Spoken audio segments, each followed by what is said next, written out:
Hello students, Kingmaker school of பேங்கிங்கோட notification series வீடியோவுக்கு உங்களை வரவேற்கிறேன். நேற்று பார்த்தீங்கன்னா இபிஎஃப்ஓ நோட்டிஃபிகேஷன் பற்றி நம்ம டீட்டெயிலாக பார்த்தோம். இப்போ இந்த ஆண்டின் மிகப்பெரிய நோட்டிஃபிகேஷன் ஐபிபிஎஸ் கிளர்க் நோட்டிஃபிகேஷன் வந்திருக்கு. ஸோ அதை பற்றி டீட்டெயில்ஸ் இந்த வீடியோவில் பார்ப்போம். So IBPS clerk 2026-27 notification. So இது பார்த்தீங்கன்னா பேங்க்ஸ், அதாவது இந்த பேங்க் எக்ஸாம்ஸ்லாம் பார்த்தீங்கன்னா ஸ்டேட் பேங்க் தனியாக கண்டக்ட் பண்ணுவாங்க. மற்ற எல்லா கவர்மெண்ட் பேங்க்ஸும் சேர்ந்து இதான் பார்ட்டிசிபேட்டிங் பேங்க்ஸ்னு சொல்லுவாங்க. இந்த 11 பேங்க்கும் சேர்ந்து ரெக்ரூட்மெண்ட்டை ஒன்றா பண்ணுறாங்க. முன்னாடிலாம் தனித்தனியாக பண்ணுவாங்க, பெரிய ப்ராசஸாக இருக்கும் படிக்கிறவங்களுக்கு. ஆனால் இப்போ ரொம்ப ஈஸி ஆகிடுச்சு இந்த ஐபிபிஎஸ் வந்ததால். So Bank of Baroda, Canara Bank, Indian Overseas Bank, UCO Bank, அப்புறம் Bank of India, Central Bank of India, Punjab National Bank, Union Bank of India, Bank of Maharashtra, Indian Bank, Punjab Sind Bank, இந்த 11 பேங்க்கும் சேர்ந்து கண்டக்ட் பண்ணுற எக்ஸாம் தான் இது. So அதனால் vacancy பார்த்தீங்கன்னா ஒரு bulk vacancy வந்திருக்கு. 10,277 வேகன்சிஸ் இந்தியா ஃபுல்லாகவும். இந்த எக்ஸாம் பார்த்தீங்கன்னா ஸ்பெசிஃபிக் டு ஸ்டேட். ஸோ நீங்கள் ஏதாவது ஒரு ஸ்டேட் தான் சூஸ் பண்ண முடியும். ஸோ அதனால் இப்போ நீங்கள் 10th ஸ்டாண்டர்ட் வரைக்கும் தமிழ் எக்ஸாம் படிச்சிருந்தீங்க அப்படின்னா நீங்கள் தமிழ் ஒரு சப்ஜெக்டாக படிச்சிருந்தீங்கன்னா தமிழ்நாட்டில் எக்ஸாம் எழுதுறது நல்லாயிருக்கும். ஸோ இப்போ கர்நாடகாவில் எழுதணும்னா நீங்கள் கன்னடா படிச்சிருக்கணும். ஸோ ஏன்னா லோக்கல் ப்ரொஃபிஷியன்சி டெஸ்ட்டுன்னு வைப்பாங்க. நீங்கள் எழுதணும்னா எழுதலாம். வேகன்சி இருக்கிறதுல யூபியில் அதிகமாக இருக்குது, வேணும்னா நான் அந்த எக்ஸாம் எழுதலாமா அப்படின்னு பார்த்தா நீங்கள் எழுதலாம். ஆனால் அந்த ஸ்டேட்டோட லாங்குவேஜ் நீங்கள் தெரிஞ்சிருக்கணும். ஸோ இங்கே தமிழ்நாடுக்கு பார்த்தீங்கன்னா கிட்டத்தட்ட 900 வேகன்சிஸ், 894 வேகன்சிஸ் வந்திருக்கு ஐபிபிஎஸ் கிளர்க் ரெக்ரூட்மெண்ட். ஆக்சுவலாக இது கிளர்க்குன்னு சொல்கிறத விட கஸ்டமர் சர்வீஸ் அசோசியேட் போஸ்ட் அப்படின்னு சொல்கிறாங்க. எல்லாமே அந்த இன்னைக்கு கஸ்டமர் சர்வீஸ் அசோசியேட் அப்படின்றதுல எல்லா வேலையுமே வந்துடும், மேனேஜர் தவிர்த்து பேங்க்ல. ஸோ இவ்வளோ வேகன்சிஸ். இதை கண்டக்ட் பண்ணுறது institute of banking personnel selections அப்படின்றது. ஸோ இப்போ ஏஜ் 20லேருந்து 28க்குள்ளே இருக்கிறவங்களாம் அப்ளை பண்ணலாம். ஸோ ஆப்வியஸ்லி ஓபிசிக்கு ஒரு 3 வருஷம் ரிலாக்ஸேஷன் இருக்குது, எஸ்சிஎஸ்டிக்கு 5 வருஷம் ரிலாக்ஸேஷன் இருக்குது. ஸோ சேலரி பேக்கேஜ் பாருங்கள், 24,000லேருந்து 64,000 வரைக்கும் அப்படின்ற மாதிரி ஒரு பே ஸ்கேல் வச்சுருக்காங்க. ஒரு நல்ல பே ஸ்கேல் பேங்கிங் இண்டஸ்ட்ரிக்குள்ளே நுழையிறதுக்கு. ஸோ ஒரு டிகிரி தான் குவாலிஃபிகேஷன், எனி டிகிரி ரெகனைஸ்ட் யூனிவர்சிட்டியிலிருந்து. ஸோ எந்த வெப்சைட்டில் போய் நீங்கள் அப்ளை பண்ணணும் அப்படின்றது IBPS.in அப்படின்னு கொடுத்துருக்கோம். ஸோ இது எக்ஸாம் பேட்டர்ன் எப்படி இருக்கும் அப்படின்னு பார்த்தீங்கன்னா எல்லாமே ஆன்லைன் எக்ஸாம்ஸ். ஸோ ஆன்லைன் எக்ஸாம்ஸோட ஸ்பெஷல் சீக்கிரத்தில் ரிசல்ட் வரும். ஸோ இது ஃபர்ஸ்ட் ரவுண்டில் பார்த்தீங்கன்னா ப்ரிலிமினரி எக்ஸாம்னு சொல்கிறாங்க.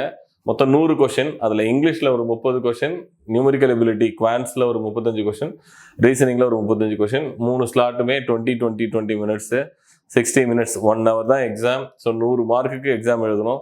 ஸோ 1 hour அப்படின்றதால 1 நிமிஷத்துக்கும் கம்மியான வேகத்தில் நீங்கள் பண்ணுற மாதிரி இருக்கும். ஐபிபிஎஸ் கிளர்க்கு கண்டிப்பாக மேக்ஸ் அண்ட் ரீசனிங் கொஞ்சம் ஃபாஸ்ட்டாக பண்ணுற மாதிரி தான் இருக்கும் உங்களுக்கு. சரிங்களா? ஸோ இது preliminary exam. Mains exam almost same syllabus தான். ஒரே ஒரு இது ஆட் ஆகுது, ஃபினான்ஷியல் அவேர்னஸ் அப்படின்னு சொல்லிட்டு பேங்கிங் அவேர்னஸ் படிக்கிற மாதிரி வரும். 40 கொஷின், 50 மார்க்கு, 20 மினிட்ஸில் எழுதணும். அதுக்கு அடுத்தது ஜென்ரல் இங்கிலீஷ் 40 கொஷின், 40 மார்க்கு, 35 மினிட்ஸில் எழுதணும். ஸோ இது ரெண்டும் டைம் கொஞ்சம் கம்மி பண்ணியிருக்காங்க. இது ரீசனிங் எபிலிட்டி பார்த்தீங்கன்னா 40 கொஷின், 60 மார்க்கு, 35 மினிட்ஸ் டைமு. அதே மாதிரி குவான்ஸுக்கு 35 question, 50 mark, so 1/2 hour time. So ஓவராலாக 155 கொஷின்ஸ் இருக்கும். 200 மார்க்ஸ்க்கு எக்ஸாம் எழுதுவீங்க. 2 hours exam. Mains exam 2 hours exam, preliminary exam 1 hour exam. So பார்த்தீங்கன்னா அப்ளிகேஷன் டேட் ஆகஸ்ட் 1லேருந்து ஓப்பன் ஆகிடுச்சு, ஆகஸ்ட் 21 வரைக்கும் இருக்குது. அப்ளை பண்ணுங்கள். டிகிரி முடித்தவங்க, பிஜி டிகிரி படிக்கிறவங்க எல்லாமே ஒரு ஃபர்ஸ்ட் லெவல் ட்ரை பண்ணிங்கன்னா தான் நெக்ஸ்ட் இயர் இதே மாதிரி ஒரு 10,000 வேகன்சிஸ் வரும்போது நமக்கு ஈஸியாக இருக்கும். ஸோ பார்த்தீங்கன்னா அவங்க டேட்டே அனௌன்ஸ் பண்ணிட்டாங்க. பியூட்டி ஆஃப் திஸ் எக்ஸாம் இதுதான். அக்டோபரில் எக்ஸாம். சரிங்களா? ஸோ அதுக்கு அடுத்தது ப்ரிலிம்ஸ் அக்டோபரில், மெயின்ஸ் நவம்பரில். விச் மீன்ஸ் ஒரு 1 வீக்கில் எழுதின 1 வீக்கில் உங்களுக்கு ப்ரிலிம்ஸ் ரிசல்ட் வந்துடும். அடுத்த 1 மாதத்துலேயே நீங்கள் மெயின்ஸ் எக்ஸாம் எழுத மாதிரி வரும். ப்ரொவிஷனல் அலாட்மெண்ட்டுனே கொடுத்துட்டாங்க. மார்ச்சில் உங்களுக்கு கையில் அலாட்மெண்ட் ஆர்டரே வந்துடும். ஸோ அதுக்கு நடுவில் எல்லா ப்ராசஸும் முடிச்சிருவாங்க. ஸோ அதனால் வெரி ஃபாஸ்ட்டாக நடக்கிற ஒரு எக்ஸாம் இது ஐபிபிஎஸ் எக்ஸாம்ஸ்.